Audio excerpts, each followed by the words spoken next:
You are listening to The Pilgrim on the 405 with Will Christ. Join him as he and his guests discover how businesses thrive in California.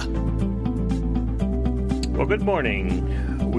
Welcome to The Pilgrim on the 405. We're going to be talking today with Paul Vandenberg. And Paul Vandenberg is originally an Aussie who came to the United States and bounced back and forth a couple of times, right, Paul? That's right, yeah. Well, so welcome back. Well, thank you. They've been here for a while this time.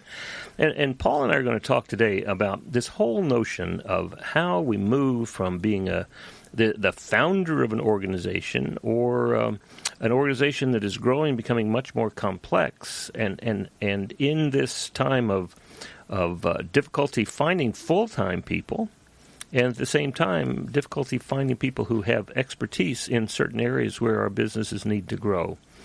This whole notion of fractional CFOs, fractional marketing people, you might call them part-time, right, Paul? Yeah. That's fractional's a cool term, but it essentially means having access to expertise that you don't have in your own organization on some sort of part-time but ongoing basis. And what I find one of the most exciting parts of the fractional movement, the part-time movement like this is, it's not like the people are part-time. They are spending time focusing on a number of different businesses at the same time. And to me, there's great value to that for the person doing it, because they can exercise their entrepreneurial expertise. They begin to assume responsibility for their own business, and they can begin focusing on the very narrow area of their expertise, right? Yeah, exactly. And there have always been lots of people around that are experts in their fields. The area that we're primarily focused on being accounting.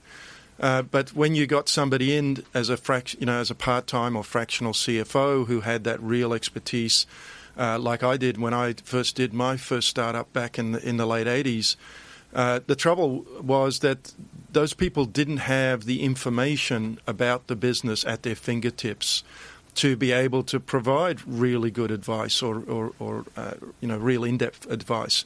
And so there have been some changes in technology that now allow people wherever they are to get access to the information about your business, to be able to just jump on a quick call, 1 hour a week, and review how your business is doing with you, and without all of the costs that would otherwise go into, let's say you've got a CFO in or an accounting firm in to give you some tax advice.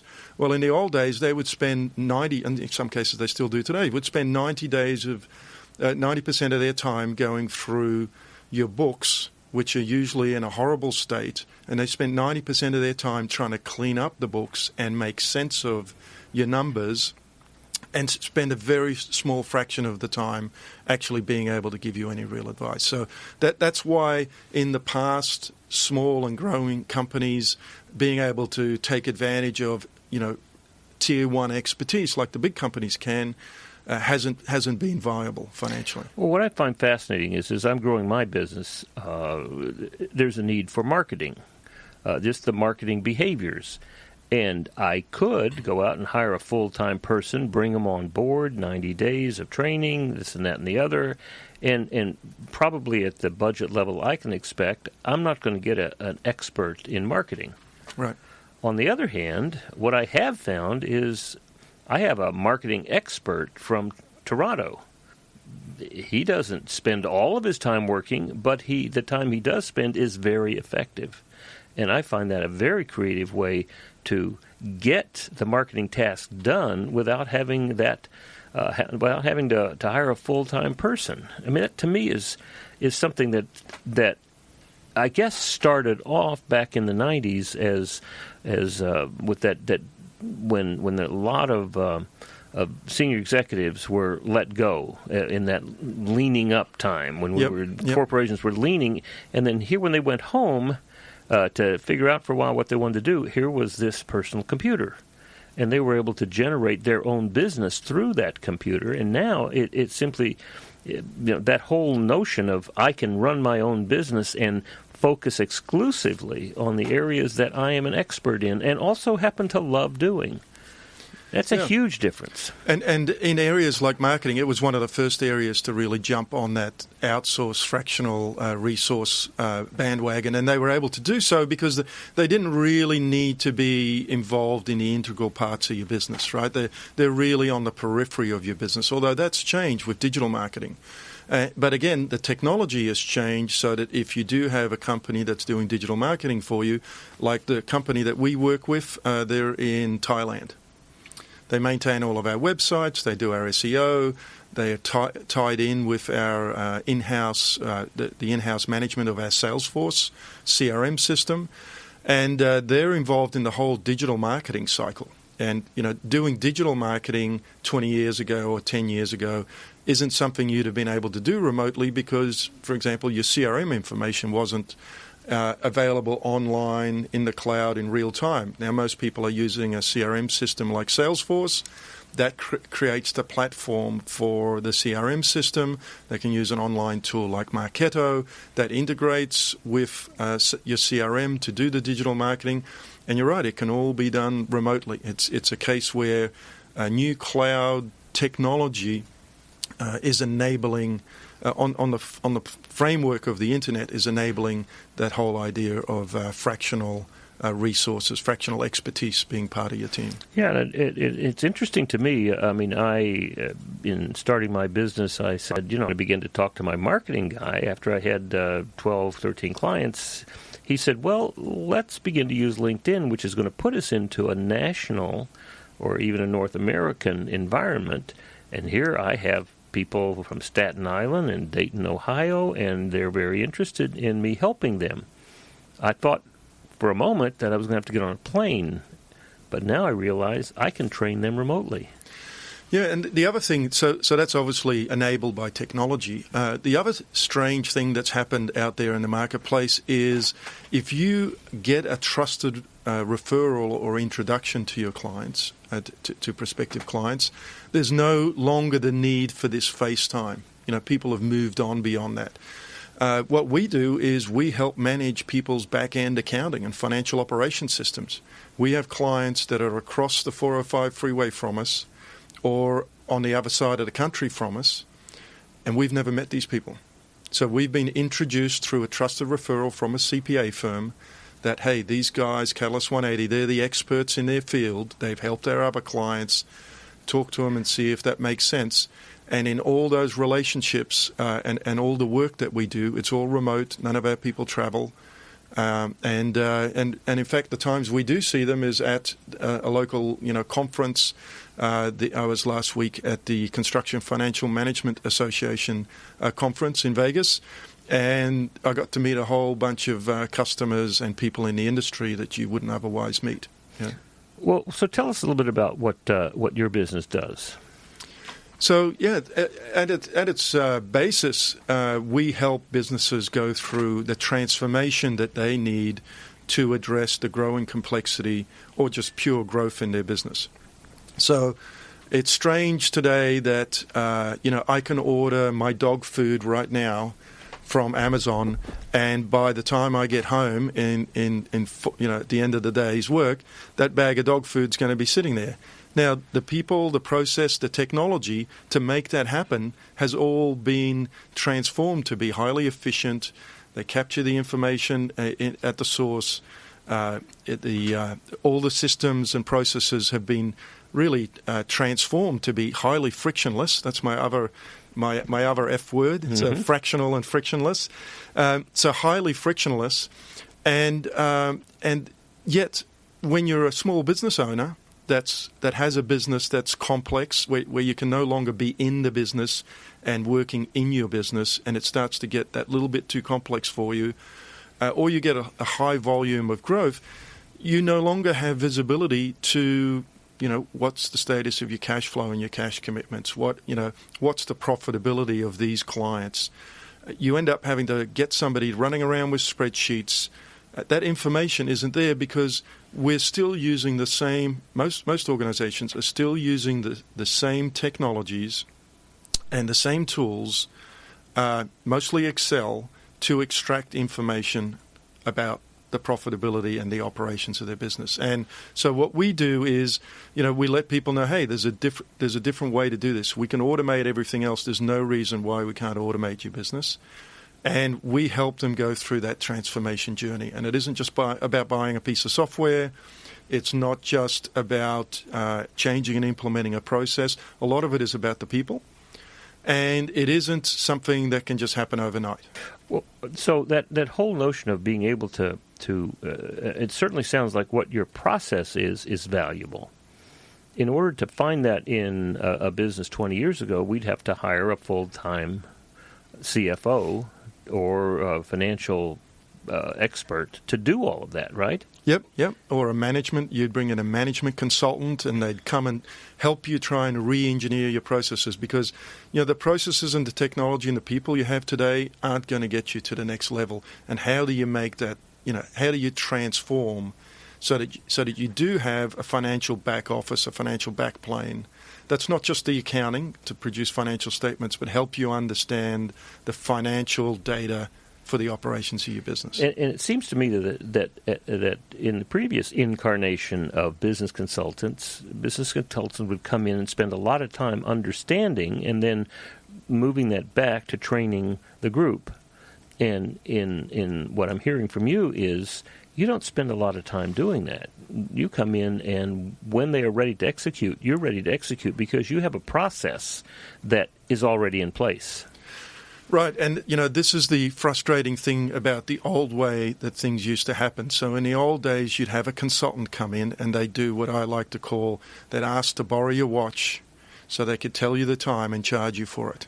They would look at your old processes and try and introduce technologies to essentially mirror the way you're already doing things today. But as I said, the problem is, with most growing businesses, the way you're doing things today, the people you have today, the processes you have today aren't going to get you to where you need to get to. So that means you really need somebody to come in and put a new backplane into your company, right? And there's no reason today why you can't just, a construction company. Most people would think a construction company is really complicated. Well, we have a solar construction company up the road in Santa Monica, Cypress Creek Renewables. When we first started working with them, they were about 50 million in projects under management. They're now 3 billion plus of projects under management. That was a 3-year ride. So they recognized early on that they were growing so fast, they just didn't have the people and the processes and the technology to get there.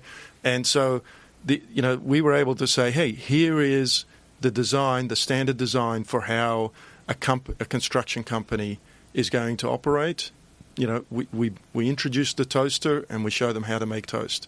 And one of the challenges with most companies is they think that what they do is so unique, they need to have people re-implement their processes or somehow modify their existing processes, but that's not our understanding and our experience. Yeah, I find that to be true in sales. I find that true in organizational development and in the financial work that you're doing, that in effect, by being that fractional expert, by being able to focus on one particular part of the way that a business works, that we can come up with the most effective and most efficient systems for that particular part of the business.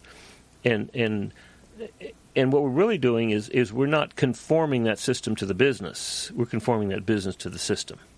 Right. And I think you can do that in all of the areas of the business, certainly most of the backplane, the financial operations of a business.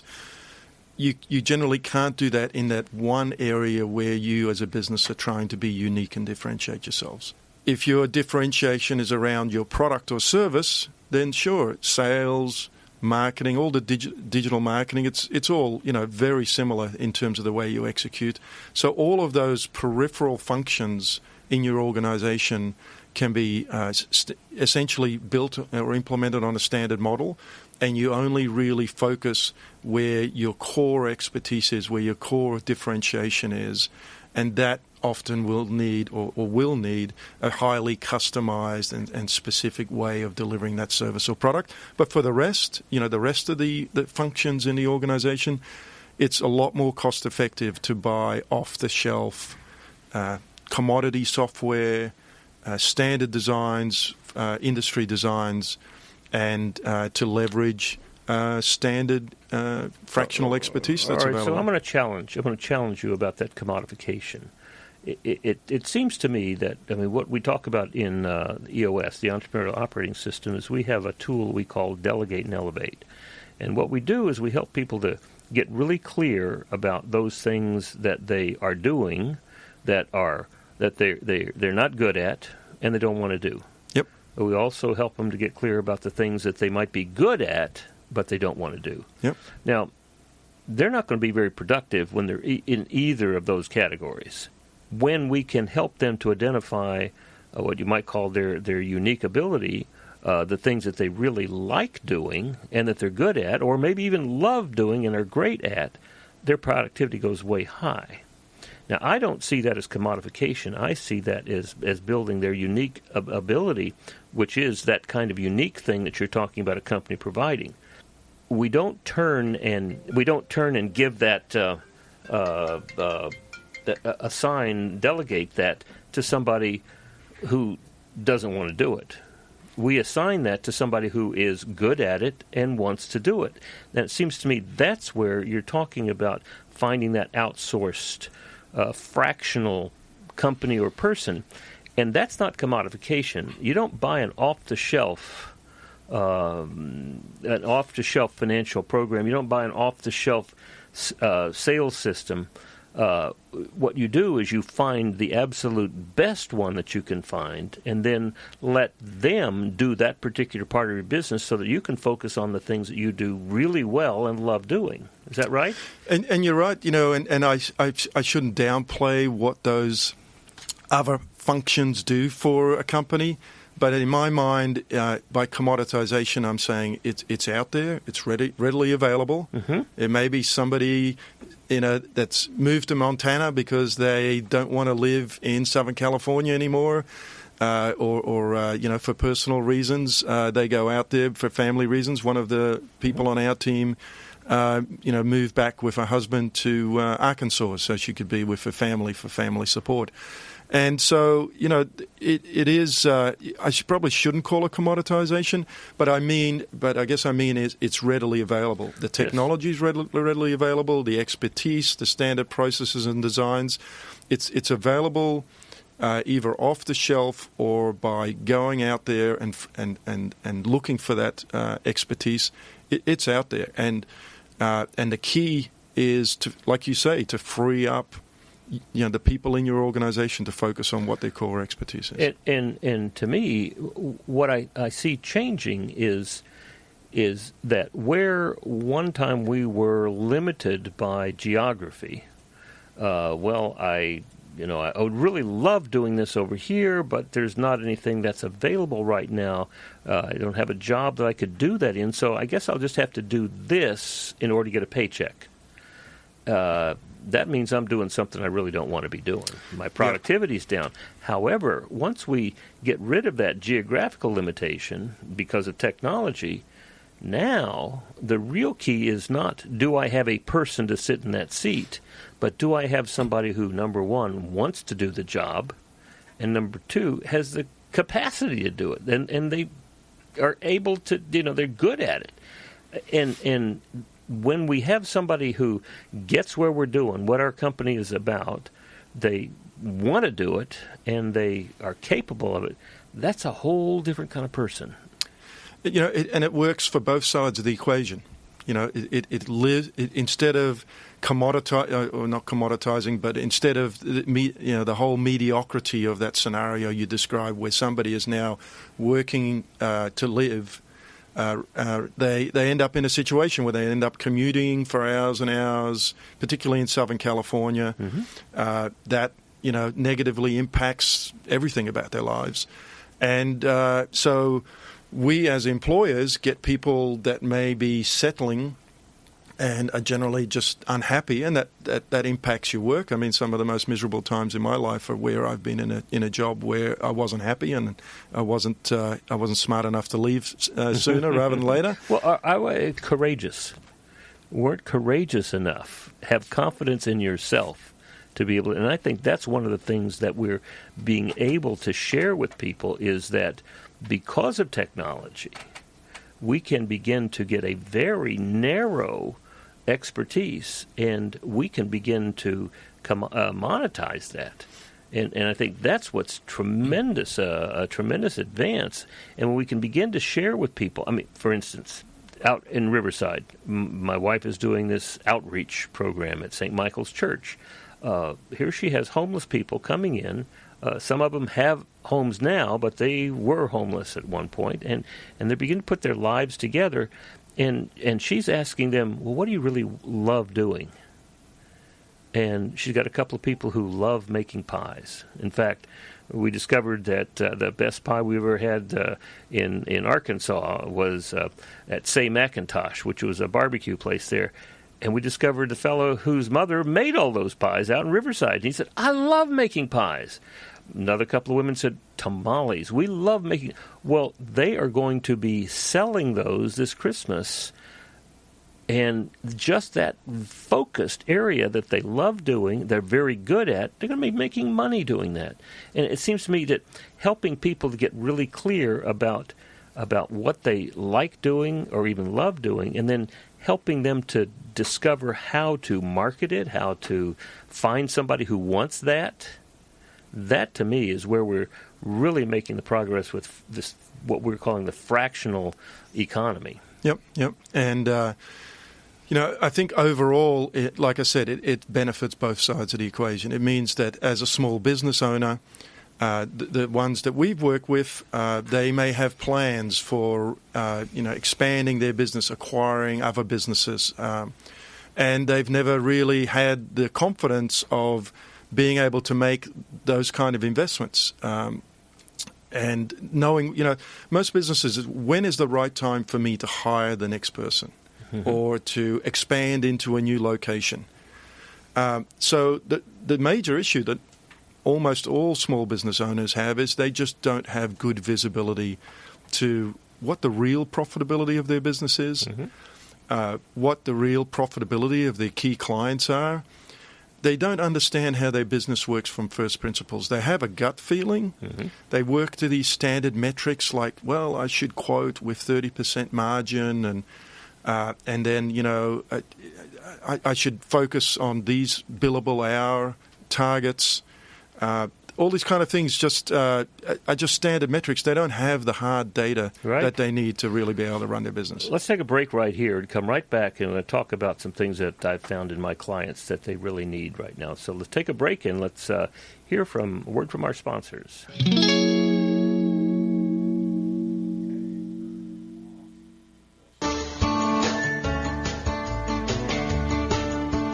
Hi, it's time for another tip from Sandler Training.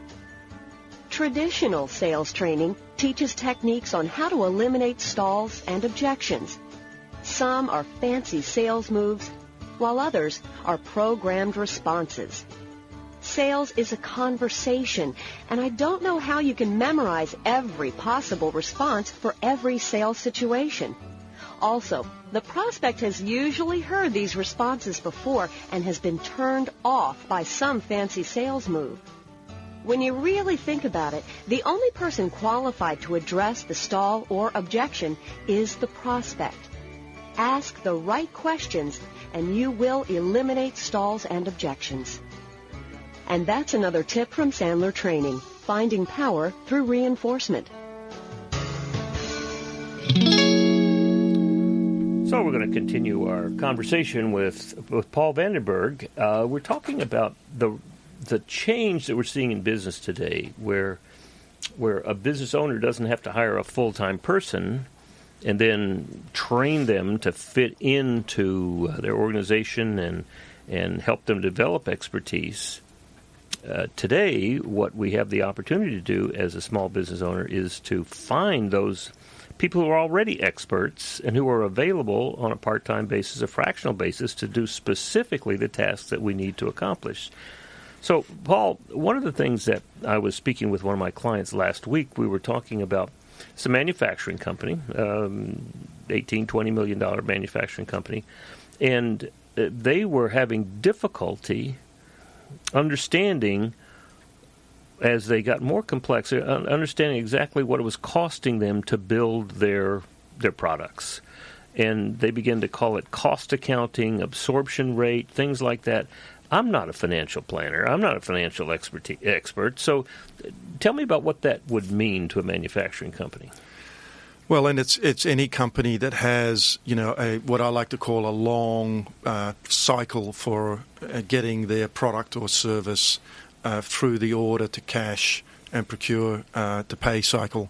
So manufacturing is a great example, distribution, construction, commercial real estate. They all have a long cycle that they go through.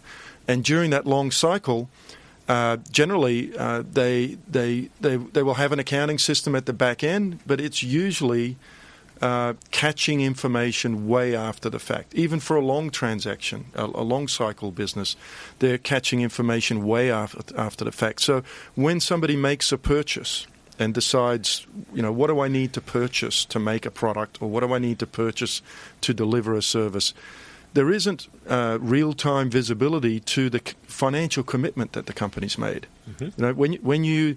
When you place a purchase order with a company, that is cash you're not going to have at some point down the road, and understanding that whole flow of information is key.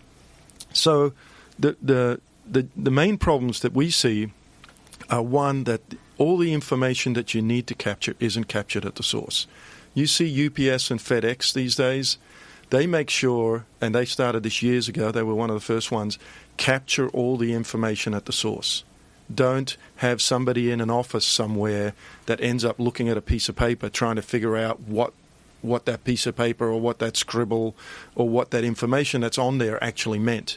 And so you capture the information at the source. In modern technology terms, you'd call it tagging. Mm-hmm. Right? Like we tag our photos these days for our vacation that we went on sailing in Greece, so that when you want to pull it up, you can use that tag to see all those photos. Similarly, if you go and place a purchase order for some product or some raw materials or computers that you need to install as an MSP, a managed service provider for a client, it may be laptops or something like that, or even commitments for services. You're a marketing company and you may be doing a media buy. The moment you make that purchase or put that purchase request in, that's cash that's committed. And you need to know how that's going to impact your cash position down the road. You need to know that needs to be factored into monitoring and tracking your profitability through the whole information cycle of that long cycle transaction that's going on. And the trouble is, people put the information in different systems, usually to meet a very specific need. And the problem is when that information finally gets to the accounting system or to the finance system or onto somebody's spreadsheet, they don't have all of the information tagged onto that transaction at the very front end through the whole journey of that information to ensure that they can produce the reports or the visibility that they want. And that's where they don't get to see true product profitability. They don't understand absorption rates. They don't understand inventory turn rates. They don't understand what cash is committed for that commercial solar, the 40 kilometre or 40-acre commercial solar farm that they're building. They don't understand what the commitments are, what their positions are all the way through. And as one of the principles of EOS you mentioned before, the Entrepreneur Operating System, it's no different to any management concept. If you can't run your business by the numbers at a level of detail, then you really don't know. We had one customer locally, a marketing company, but when we transformed and essentially re-engineered their business, it came to pass that there wasn't one aspect of anything that they did that was profitable. The quoting wasn't profitable, and all the way through to the delivery. And, a great company, great people, great customers. Everybody loved what they were doing. But the reality was none of it was profitable. Now, that works if you're growing and you keep the money coming in, right? But then if there's some sort of economic downturn, then the first principles data needs to be able to tell you, hey, what we're doing in some or all of your business is not profitable, and how do we tweak that to protect ourselves from some sort of downturn? And in most examples that I've seen, where growing companies get into trouble is when either they win that first really big client, or something changes in the marketplace. Maybe the economy, maybe the entry of a competitor.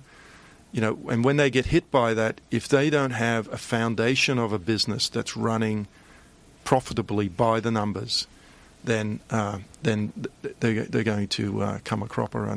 Well, I think what happened in this particular company is that they had not had a budget before. It wasn't really an effective budget for each of the divisions in the company. And as they begin to put together the budget, they begin to have visibility into the numbers, and now they're struggling with, well, we discovered there's a $800,000 discrepancy between what we should be doing and what we are doing.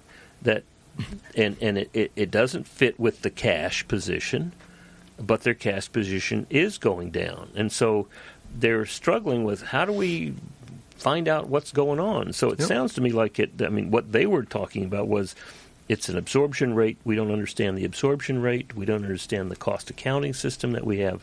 So that might be something that you could help them take a look at. And there are a lot of issues like that in almost every business. People implement systems as silos to meet the functional needs of that organization, the sales organization, the engineering organization, or the production team, or the professional services team that might be delivering some sort of service. And all of these different systems, as we've introduced them, and I've been doing this for 30 years, as we introduce these different systems, a particular department implements the system. They ask IT to integrate it. Very quickly, the information flow across the silos goes out of whack, and everybody goes back to running around with spreadsheets to try and figure out what's going on. It's happened to me in the smallest businesses I've been in, and it's happened to me when I was working at IBM. So it's a frustration, and that's the frustration why our team gets up every day, because we've all lived this frustration. We all know that businesses can be run better and can be run profitably. The Southern California and every economy on the planet runs from small to medium-sized businesses. They're the ones that employ people. And I've been in a position in a number of jobs through different cycles of having to lay people off. I was catching up with a guy that's now my insurance agent for business, and I laid him off. I've laid some of the nicest people in the world off over the years, and when the business was growing and doing really well, it was great. And when there was a downturn, we laid all these people off and left them hanging, and that's just it's an old business model, it's a bad business model, and it's one that really, there's no excuse for it today. Well, in integrating systems for you, when you come in to do that, ERP system for manufacturing is pretty fundamental, right? This is where I was talking about the commoditization of software. Once upon a time, you had to be working in a really large company to implement an SAP or a JD Edwards or a PeopleSoft, or even a mid-range ERP system. Nowadays, that software the price of it is commoditized. Well, and it's readily available. You don't have to be a big company to be able to essentially implement the ERP-like integration across systems. Well, how difficult is it if you have an ERP system that's not meeting your needs, how difficult is it to change? Once upon a time, it was really difficult. Technology-wise, it's not. Your biggest challenge today, as always, is the organizational change management for the people. And if you're going to ask them to use a new set of tools, you can't do that overnight. And that's a as part of our business model is we stay with the client through their journey. It may be a 2-year journey. In the software companies would say, "Oh, you need a new ERP. Let us back up the truck, dump a bunch of ERP on your loading dock. Here's a consultant. They're going to throw a bunch of billable hours at you. They're going to try and be in and out in 90 days so they can recognize all the revenue in their current quarter, because that's how these businesses are designed." Well, then that leaves you to take your own organization through the business transformation of adopting new processes, new technology, and to help people deal with the fact that not just one person's cheese has been moved, but everybody's cheese has been moved. And that's just an old business model that I believe is obsolete. And the introduction of the concept of these fractional resources can be there as part of a long-term extension of your team, and you get them to help you when you're going through massive change. They may be doing more, and when they're going through less when you're going through less change, you scale that access to those resources back. Well, so give me some examples. Tell me some stories about about successes that you've had with companies. Well, the obvious one for me are the fast-growing. So let's maybe look at both fast-growing companies and maybe more complex companies. So when a company is growing fast, the people that they have sitting in the seats, this is an EOS principle, the right people in the right seat. Well, straight away you know that the people you have aren't the people that are going to get you to where you need to go. Not that they can't be part of the journey, it's just that they don't have the experience and expertise. So you're either going to have to go through, you definitely have to go through hiring people. Well, the people you hire are going to show up day one. They're not going to know what's going on in the business. They may also not have the expertise with the particular technology and processes that you have in place. So what we find we end up doing is we end up being that kind of center of excellence project office for the organization relative to their financial operations. As they bring new people in, we help them get up to speed. As they identify new processes that they want to focus on, so they've got all the data. They identify where the inefficiencies are that they want to upgrade. Then we go in, help them design the new process, or reconfigure the processes that we already have out of the box. And bring in some new technology, help train everybody up. They have their day job, so you have to do it on a part-time basis. There's people going to be on vacation. There's going to be people that may be off sick, that kind of thing. You need to have the flexibility to be able to deal with that. The old model of flying a consultant in for a week and expecting that they're going to be highly efficient and effective, that everybody's going to be available and everybody's going to absorb everything during that week that the consultant's on site, right. Or even go, to train on a training course. Right. I mean, those concepts weren't there for the clients. Those processes were there for the software companies and the consulting companies to make the most money they could, and it left the risk with the client.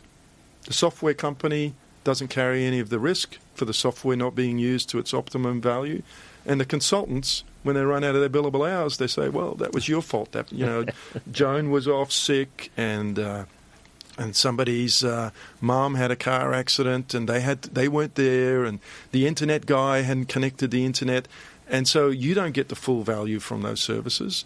And the risk was always on the client. And the strange thing that we do, and I think the strange thing that you were talking about, your marketing person, I guarantee you they're just working with you on a flat fee. Right? Right. Well, and they don't charge you by the hour. They say, hey, here's a flat fee. It's like a buffet model, right? Sometimes you're spending a lot of time with us, sometimes you're not. And sometimes you have an important project that needs to happen tomorrow, and sometimes things are a bit quieter. And so we do everything on a flat fee, and we guarantee that at the end of the journey, let's say it's a 12 or 18-month journey, at the end of the 18-month journey, all those visions you had, all those promises from the software companies and the consulting companies about having dashboards and reports to help you run the business, they can't guarantee that because they have to dump and run. You can only guarantee that if you stay for the journey through that whole transformation. Well, and in this particular marketing relationship, first he came and said, well, I'll charge you X number of dollars and teach you how to do this. And I said, I don't need to learn how to do it. That's not something I want to do. Maybe years ago I thought it might be fun, but not now. And he said, well, okay, so he came back with like half the price. And I said, no, you're going to teach somebody else in my organization to do it if you're going to teach anybody. But let's look at that fee. I'll pay you that much up front. And then I will pay you this much when you bring me a client that I close. And when we began to talk about that, then he began to be involved and take responsibility for being part of my organization. And the risk. In a real sense. Absolutely. It's about performance and the risk. If they're the expert, do it. If you're the expert, you carry the risk. That's right. Don't ask me as the client to carry the risk for something I'm not an expert in. Correct. That model is a crazy model, but that model exists in so many different businesses today.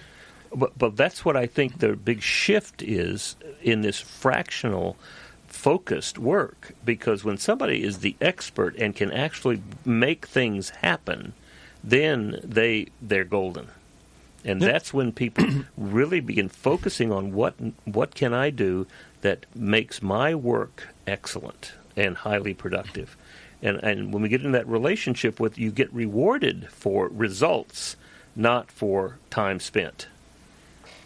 Exactly. Yeah. Exactly. Right. And and I think that's the a very positive change that's going on out there, and it's, in my view, it's enabled by the convergence of all sorts of technologies. We're essentially Ubering or Amazonizing, the traditional professional services industries that surround a business owner, and that's something that the business owner can take advantage of.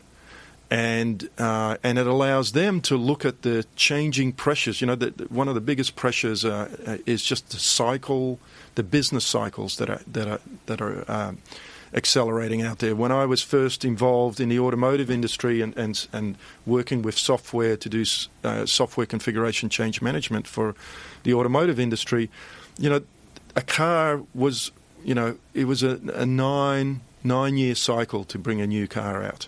A new model, right? Now everything is happening so much faster. So, and that's heavy manufacturing. So, but it's everything that's happening in our lives. The services that are being delivered, the products that are being provided to us. So everybody's business cycles are so much shorter. So you actually don't have, you mentioned before, you used to like the challenge of being an expert in all aspects of your business. You can't afford to be. No. You can't afford to be, and you can't be. Right. You don't have the time, the resources, or the money to be an expert in all of that, because it's very complex now. Right.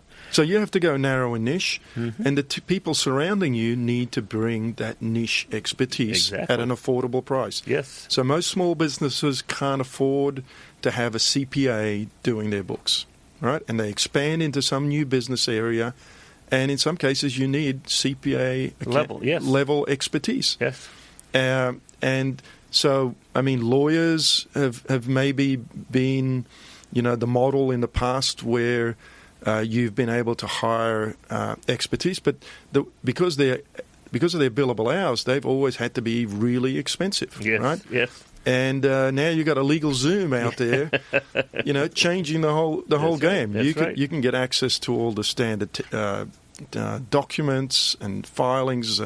And you can also get access to legal expertise, and you can just, find somebody that is a right fit for, I like to call it, when you're a small business person, you're usually looking for cheap and cheerful. Right? Well, yes, but now you can look for the best and buy as much as you want. And it just scales up from there. So, that is what's changing out there. Well, thanks so much, Paul, for being with us. What would you like to tell our audience? What should they be thinking about? They should be thinking, in my view, if you want to survive as a business, you should be thinking about, how do I break down what I do to first principles and how do I think about reinventing, re-engineering, Uberizing what I do so I can stay competitive. And if you're not looking to figure out how you can do everything in your business more efficiently, more profitably, to have it run with standard processes and accessing the best expertise than you can, you're probably not going to be able to keep up with the dynamic change that's going on out there in every marketplace. So if someone wanted to get in touch with you, how would they do that? They could just reach out at catalyst180.com. That's all one word, Catalyst, the number 180.com.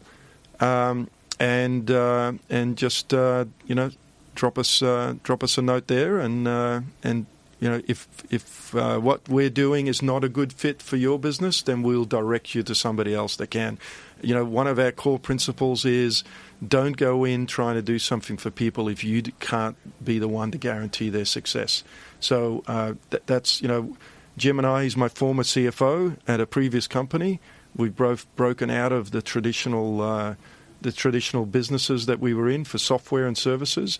We started our own business so that we can just focus on a business that we can be proud of and does the right thing by people. Excellent. Well, thank you so much for being with us, Paul. This has been really exciting and interesting to me, and possibly helpful to some of my clients.